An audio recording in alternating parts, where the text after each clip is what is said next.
Welcome. అతిలోక సుందరికి అర్థం ఏంట్రా అంటే ఆవిడని చూపెడతారు. దేవకన్య ఎలా ఉంటుందో చూపించమంటే ఆవిడ ఫోటో చూపెడతారు. తేనె చుక్కలు కొన్ని పూల రెక్కలు రంగరిస్తే ఆ బొమ్మ అంటారు. నేను ఇంత ఇంట్రడక్షన్ చెప్తున్నా ఏమాత్రం సరిపోదని నాకు అనిపిస్తోంది. ఎందుకంటే అంత అందాల రాశి నా ముందున్నారు. Yes, she is none other than Sridevi garu. So Sridevi గారి 300వ సినిమా మామ్ మరి కొద్ది రోజుల్లో రిలీజ్ కాబోతుంది.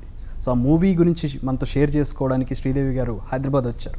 ఆవిడతో కాసేపు మాట్లాడదాం. నమస్కారం శ్రీదేవి గారు. నమస్కారం. ఎలా ఉన్నారు అనే కంటే ఇన్నేళ్ళు ఇంత అందంగా ఎలా ఉన్నారు అని అడగాలి. సో చిన్నప్పటి నుంచి మాకు ఊహ తెలిసినప్పటి నుంచి శ్రీదేవి గారు మాకు ఇప్పటి వరకు కంటిన్యూ అవుతుంది. సో ఎలా ఉన్నారు? బాగున్నానండి. So Mom coming to the movie. So ఇంగ్లీష్లో ఒక షేడ్ చూసాం. మామ్లో శ్రీదేవి గారిలో ఎలాంటి షేడ్ చూడబోతున్నాం? మామ్లో మీరు చూసే mother very strong mother.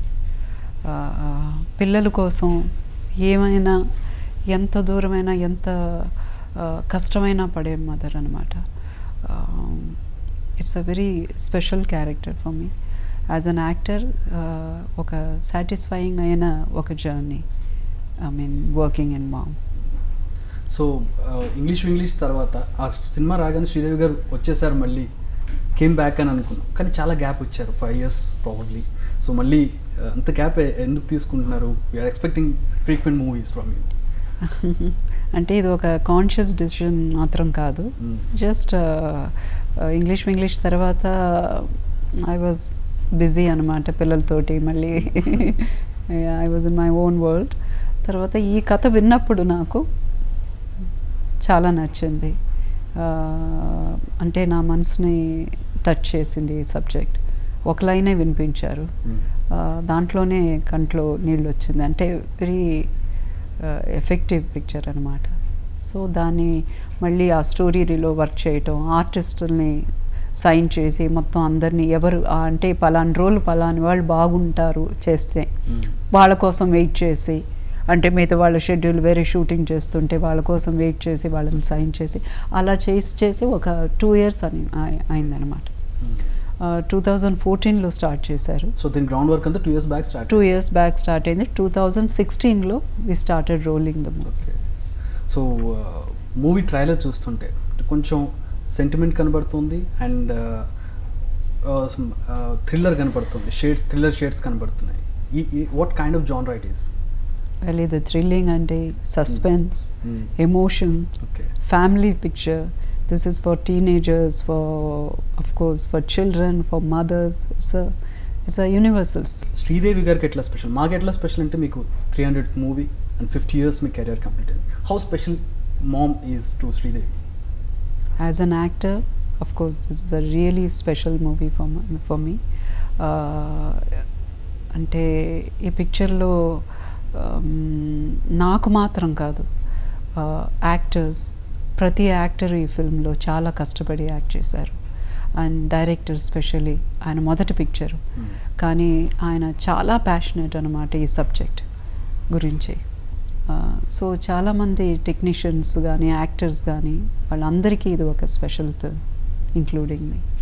So Boney Kapoor గారు మీకు ఇది ఒక గిఫ్ట్గా ఇస్తున్నాను, 50th yearలోకి అడుగు పెడుతున్నారు కాబట్టి అని చెప్పారు. So how do you take it? It is a gift for me from him. Definitely.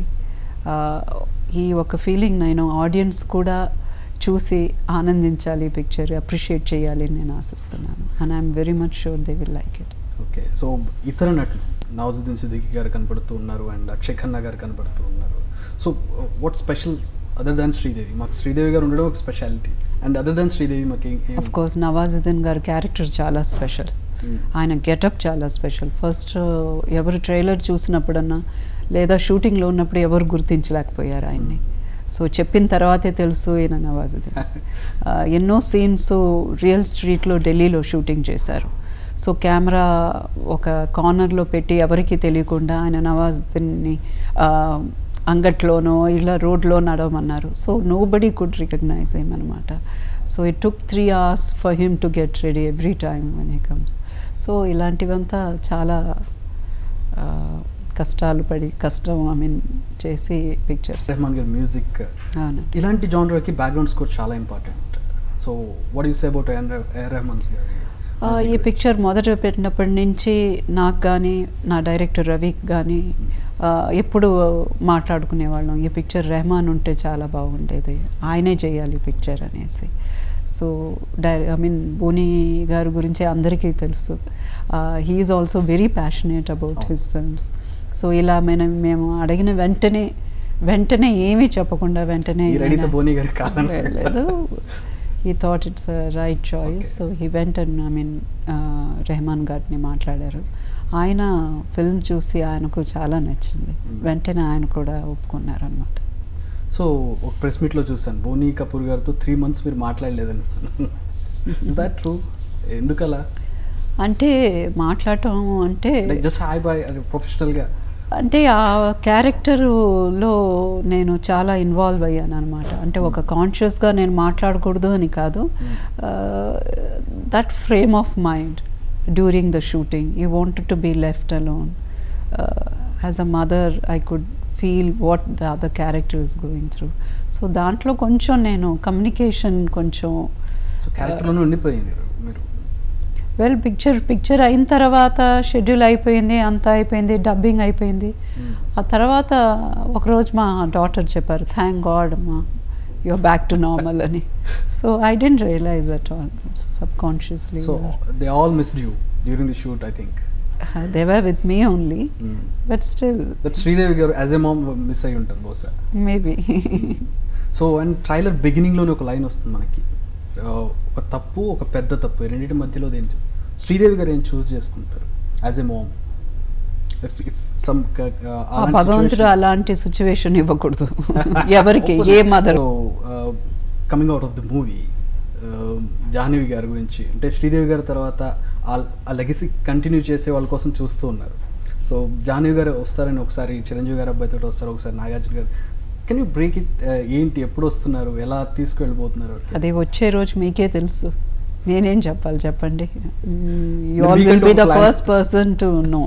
దాని గురించి ఇప్పుడు మాట్లాడటం I think it's too early to. ఎందుకు అడుగుతున్నానంటే రీసెంట్ గా పెళ్లి చేసి పంపించేస్తాను, ఇది రాంగ్ మిస్కన్సెప్షన్. అంటే డెఫినెట్లీ పెళ్లి చేసి పంపించేయాలి, no, I wanted to work. Nobody wants to. Every girl has to work and be independent and be on her feet, and I'm a working mother. Yes. So I want my children also to be independent. Definitely as a mother I wanted to settle anamata. దానికి నేను పెళ్లి చేసి పంపించేయాలని ఒక wrong ఇది చేశారు, but it's not at all that way I meant. So 300 movies Salman Khan గారు మీ first look open చేసినప్పుడు చెప్పారు, మా ఖాన్స్ ఎవరు పనికిరారు ఆవిడ ముందు, ఆవిడ లెగసీ ముందు అని చెప్పి. సో మీరు ఎలా చూసారు 300 సినిమాలు, 50 ఏళ్ల కెరీర్ని ఎట్లా చూస్తారు? తెలుగు, తమిళ్, కన్నడ అన్ని రీజన్స్ చూసేశారు మీరు. నేనేం చెప్తాను, మీరే చూశారు, మీరే చెప్పాలి నా కెరీర్ గురించి, నా ఒక జర్నీ గురించి. నేనేం చెప్తాను చెప్పండి. సో 300 మూవీ మామ్ ప్రేక్షకులకు మీరు ఏం చెప్తారు? తెలుగు ప్రేక్షకులు శ్రీదేవి గారిని మళ్ళీ ఒకసారి తెర మీద చూడబోతున్నారు. What do you say about it? నా వరకు నాకు ఇది మొదటి పిక్చర్ లాగా అనిపిస్తుంది. I feel like newcomer. So audience 7th July release అవుతుంది. ఇది ఒక మదర్ అండ్ డాటర్ పిక్చర్ కాదు, ఇది family, emotional family drama. So కుటుంబంతో వెళ్ళి పిక్చర్ చూడాలి అందరూ.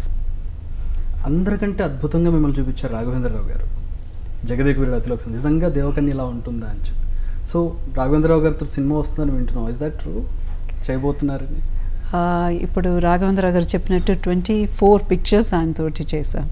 It's really big thing. ఒక డైరెక్టర్ తోటి, దర్శకులతోటి అన్ని పిక్చర్స్ చేయటం అన్నది it's really great. And I'm so happy. Is అందరికీ తెలుసు రాఘవేంద్రరావు గారు ఎంత గొప్ప దర్శకులు అని. ఆయనతో కలిసి నేను ఇన్ని పిక్చర్లు చేసింది. నా మూవీస్ ఎక్స్పెక్ట్ చేస్తూ ఉన్నారు తెలుగు ప్రేక్షకులు, శ్రీదేవి గారు ఎప్పుడు తీస్తారని చెప్పి, కానీ ఎక్కడ కనబడట్లేదు మాకు. హిందీ నుంచి ఇటు వస్తున్నాయి. So can we expect soon? నా చేతిలో ఏముంది చెప్పండి.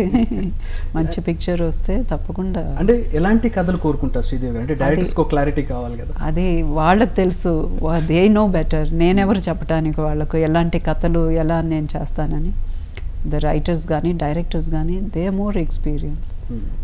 They know better than me. చివరిగా బాహుబలి మీద ఒక క్లారిటీ ఇస్తారా? అంటే ఎలా జరిగింది? మీకు ఏమైనా ఎన్కౌంటర్ వచ్చారా మీ దగ్గరికి? ఎందుకు రమ్యకృష్ణ గారి గురించి శ్రీదేవి గారు చేస్తే బాగుండేదని అనుకున్నాం మేము కూడా.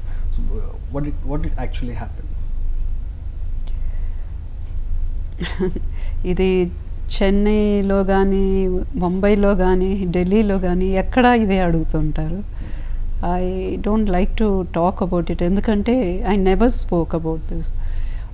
చాలా పిక్చర్లు కొన్ని కారణాల వల్ల నేను చేయలేకపోయాను. ఆ పిక్చర్స్ చాలా పెద్ద హిట్లు అయ్యాయి, చాలా పెద్ద సక్సెస్ఫుల్ పిక్చర్స్ అయ్యాయి. And I only felt it's not in my destiny. వాళ్ళు కానీ, దర్శకులు, ప్రొడ్యూసర్స్ కానీ, నేను కానీ ఏనాడు దాని గురించి మాట్లాడింది ఎప్పుడూ లేదు. I felt it's not right thing. ఎవరో ఇంకొకరు చేశారు ఆ క్యారెక్టరు. పిక్చర్ అయిపోయింది, పార్ట్ 1 అయిపోయింది, పార్ట్ 2 కూడా అయిపోయింది. ఎందుకు ఇప్పుడు దాని గురించి మాట్లాడుతున్నారు అని అర్థం అవటం లేదు. కానీ నేను ఒక్కటి చెప్పడానికి ఇష్టపడుతున్నాను. ఇంతవరకు నేను ఎప్పుడు ఏ ఒక్క ఇంటర్వ్యూలోనూ చెప్పలేదు, నేను మాట్లాడకూడదు అనుకున్నాను. But once for all I want to clear this. నేను అంత అన్యాయంగా డిమాండ్ చేశానంటే, ఒక ఏదో 8 కోట్లు 10 కోట్లు అడిగినట్టు, తర్వాత హోటల్ మొత్తం బుక్ చేయమన్నానంట, మొత్తం ఫ్లోర్ బుక్ చేయమని చెప్పానంట, 10 ఫ్లైట్ టికెట్స్ అడిగానంట. చూడండి, అట్లాంటి ఒక డిమాండ్ చేసుంటే ఈరోజు నేను 300 పిక్చర్లు 50 సంవత్సరాల వరకు నన్ను ఉండనిచ్చేవాళ్ళు. ఎప్పుడో నన్ను ప్యాక్ చేసి పంపించేసేవాడు. తర్వాత డైరెక్టర్గా రాఘవేంద్ర గారి దగ్గర 24 పిక్చర్స్ చేశాను. అలాగే అశ్విని దత్, అందరూ నన్ను రిపీట్ చేశారు. ఇలా ఒక్క పిక్చర్ తోటి నన్ను ఆపుకోలేదు. So when you hear this you feel bad, you really hurt. అంటే ఎందుకు ఇలా చెప్పాలి అనేసి. ఒకవేళ ప్రొడ్యూసరు రాజమౌళి గారి దగ్గరికి వెళ్ళి ఇలాగా రాంగ్గా చెప్పారా, it keeps coming all this thoughts. ఒకవేళ రాంగ్గా ఇలా డిమాండ్ చేశారని చెప్పి నన్ను ఇది చేయటానికి చెప్పారా అని నాకు అర్థం కాలేదు. కానీ ఇలా అయ్యింది అని చెప్పటం, పబ్లిక్ ప్లాట్ఫామ్లో చెప్పటం, ఇలా మాట్లాడటం, I think it is not in good taste. నాకు ఒకరు లింక్ పంపించారు, ఎవరు నా వెల్విషరు.